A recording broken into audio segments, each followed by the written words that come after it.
Mga minamahal na kapatid, tayo ngayon ay nasa ika-23 linggo sa karaniwang panahon.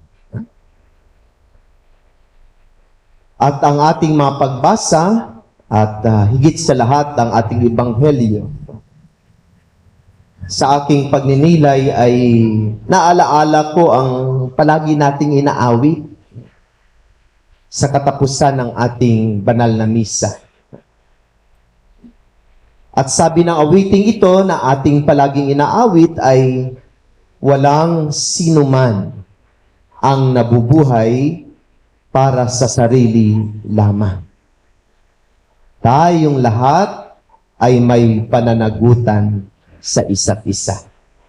Yan po yung naalaala ko habang binabasa at pinagninilayan ko ang ating mga pagbasa sa araw na ito. At ang ating mga pagbasa, higit sa lahat, ang ating ebanghelyo ay patungkol sa tinatawag sa in English na conflict resolution.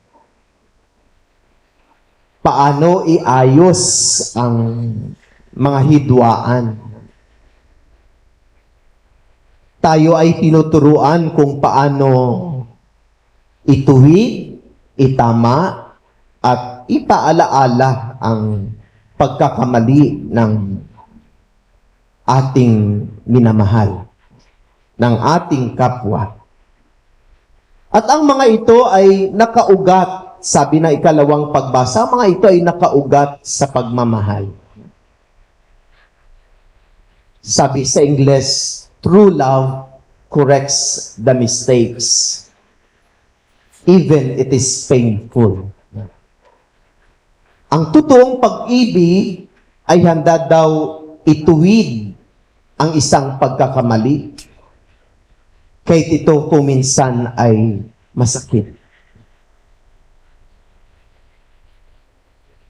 Masakit kapag tayo ay ituwid at itama sa mga pagkakamali na ating nagawa. Di ba kahit sa mga bata, pagpapaluin sila, umiiyak sila kasi nasasaktan sila. Kasi tinutuwid sila. Merong mga bata na nagtatampo kapag pinapagalitan at pinagsasabihan sila. Pero kung pagnilayan natin, bakit pinapalo ang isang bata? Hindi naman siya pinapalo kapag tama yung kanyang ginagawa. Hindi naman pagagalitan ang isang bata, hindi naman pagsasabihan ang isang bata kung tama yung kanyang ginagawa. Pagsasabihan lamang ang isang bata, papaluin lamang ang isang bata kung mayroon siyang maling ginagawa sa kanyang sarili, sa kanyang buhay. At madali nating gawin ang pagtatama at pagmamali at pagtutuwid sa pagkakamali ng ating kapwa. Lalong-lalo na sa mga bata. Subalit kapag tayo ay mayroong pag-iisip at talagang tumatanda na tayo, kuminsan napakahirap punain ang pagkakamali at pagkakasala kahit ng ating minamahal. Kaya nga ang ating mga pagbasa at ang ating ebanghelyo ay nagtuturo sa atin at nagpaalaala sa atin kung ano ang makarapat-dapat nating gawin. Bakit kailangan na ituwid? Bakit kailangan na i-correct? Bakit kailangan na itama ang pagkakamali ng ating kapwa? Sabi ng ating unang pagbasa. Sabi ng ating unang pagbasa, kapag sinabi ko sa taong masama na siya'y mamatay, at di mo ito ipinaabot sa kanya upang makapagbagong buhay, mamamatay nga siya sa kaniyang kasamaan, ngunit pananagutan mo ang kaniyang kamatayan. Narinig nyo? Kapag sinabi ko sa taong masama na siya'y mamamatay at hindi mo ito ipinaabot sa kanya,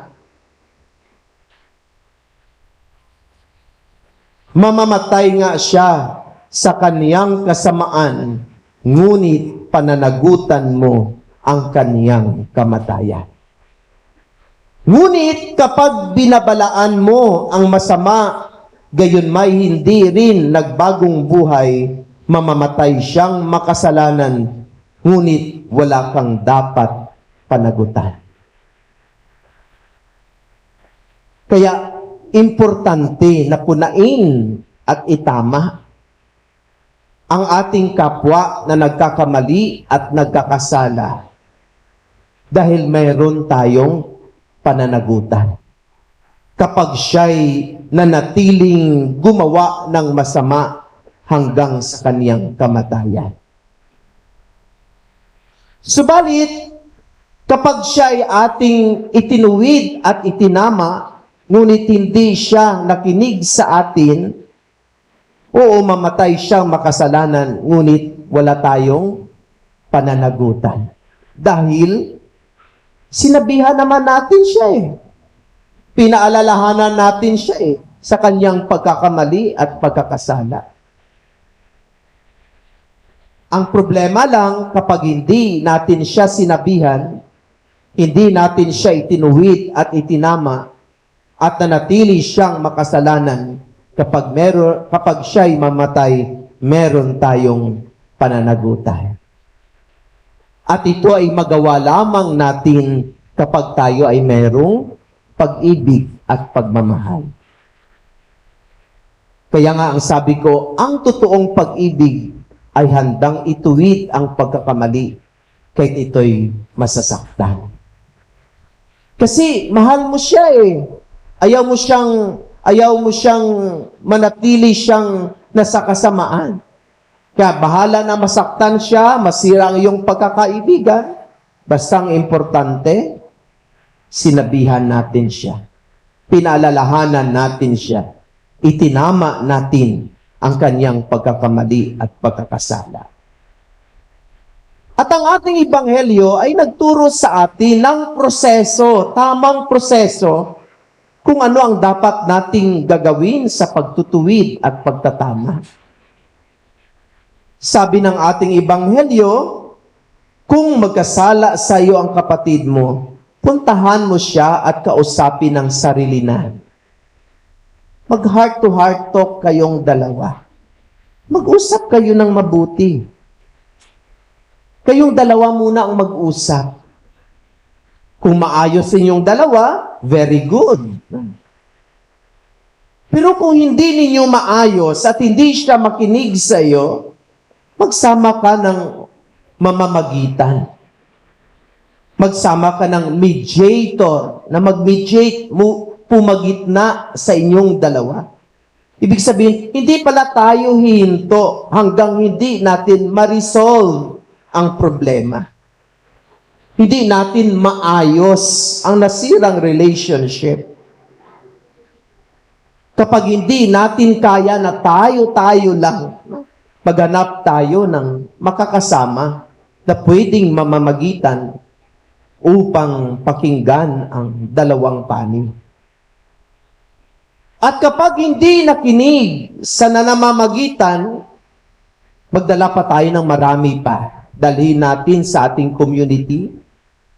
Tapos ang ating community ang mag-uusap kasama siya kung paano natin i-resolve ang mga problema. At kapag kapag nagawa na natin ang lahat na ginawa natin upang maayos ang nasirang relasyon dahil sa hindi pagkakaunawaan, wala na tayong magawa doon. Kasi talagang ginawa naman na natin lahat. We expose all possibilities. Subalit talagang hindi na pwede. So wala na talaga tayong magawa nun. Alam na yun ng Diyos na gumawa tayo ng mga paraan upang magkaroon ng pakikipagkasundo at ganap na kapayapaan. Subalit mga minamahal na kapatid, nakakalungkot na itong proseso na itinuturo sa atin ng Panginoon ay hindi natin sinusunod. Kung minsan sinushortcut natin. Halimbawa, kapag ang mag-asawa ay mag-aaway, kung minsan pati kapitbahay ay nadadamay. Ang kanilang problema ay ipinagsisigawan nilang dalawa. Pati kapitbahay, nalaman nila kung ano ang problema ng mag-asawang iyon sa araw na iyon.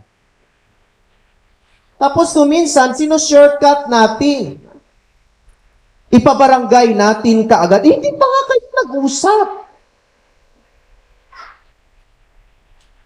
Ipabarangay natin kaagad. Tapos kapag hindi, ang masahol pa sa ating panahon ngayon, problema ng mag-asawa, problema ng magkakapatid, pinupost sa social media. Buong mundo at buong daigdig nalaman kung ano ang problema nilang magkakapatid. Na kung minsan, mas simpleng bagay lang naman sana, na hindi dapat i-post. Problema mo yan. Kayo magkakapatid, kayo mag-asawa, problema ninyo, ipinost nyo sa Facebook, ipinost nyo sa social media. Hindi lahat ng mga tao pinagpiestahan. Tapos mayroon tayo kung minsan na mamagitan, akala natin mamamagitan. Sumusol-sol pa, gumagatong pa, dinadagdagan pa, kaya hindi naaayos ang mga problema. Gulo na ng ating buhay. Marami na tayong mga problema. Hirap na tayo. Economically, hirap na tayo. Upang matustusan ang ating pang-araw-araw na pamumuhay. Lalong tumataas ang presyo ng bilihin. Pinakamurang bigas, hindi na 20, 50 na. Kayo kasi, naniwala na 20. O, tingnan nyo. Ang ating kalagayan. 200 plus na ang kilo ng kamatis. Isang piraso, biro mo, 10. Bigas ang pinakamura, 50 pesos. Kung 5 ang iyong anak, ang 1 kilo ay hindi kasya sa loob ng isang araw. Tapos dagdagan pa, i-post mo ang iyong mga problema sa Facebook, pinagpiestahan ka ng maraming tao, dagdag stress, dagdag gulo sa ating pang-araw-araw na pamumuhay. At hindi ito ang gusto ng Panginoon para sa atin. Ang gusto ng Diyos ay maging mapayapa, maging maayos, maging kaaya-aya ang ating buhay. At dahil sa kanyang pagmamahal, tayo ay kanyang pinaalalahanan na tayong lahat ay mayroong pananagutan sa bawat isa. Na kung mayroong problema, kung mayroong hindi pagkakaunawaan, huwag naman i-social media. Huwag namang i-marites kaagad sa ibang tao na kung minsan hindi nila alam kung ano talaga ang nangyari. Tapos sila rin ay magkukumen, dadagdag, babawas sa istorya, lalong gumugulo ang ating buhay. Kung makaya nating mapag-usapan na mag-asawa, pag-usapan natin. Kung hindi natin kaya, hingi tayo ng tulong ng iba para maayos ang gusot ng ating hidwaan at problema. At kung na-expose na natin ang lahat ng pamamaraan, manalangin. Hingiin sa Diyos ang biyaya upang tayo ay gabayan. Na sana palambutin ang mga matigas nating mga puso. Na hindi sana galit, puot at sama ng loob ang papahariin. Bagkus ang pagpapakumbaba, pagpapatawad at pag-uunawa. Nang sa ganun, magkaroon ng kapayapaan ng ating kalooban at maging mapayapa at mahinahon ang ating pang-araw-araw na pamumuhay. Bahala na saging, basta labing-labi. Ano ang gagawin natin sa hamon at litson? Dahil parang tigre at leon. Bahala na kahit mahirap ang buhay, basta maging maayos, mapayapa, ang ating relasyon at ugnayan sa bawat isa. Kung mayroong problema, ating pag-usapan. Kung mayroong mga gusot, ating gawa ng paraan. Kung sabi ko na, huwag tayong mag-away-away. Palagi lang magkaisa, magkakaunawaan at magpakumbaba. At higit sa lahat ay magmamahalan. Dahil lahat tayo ay may pananagutan sa bawat isa. Walang sinuman ang nabubuhay para sa kanyang sarili lamang. Tayong lahat ay may pananagutan sa bawat isa.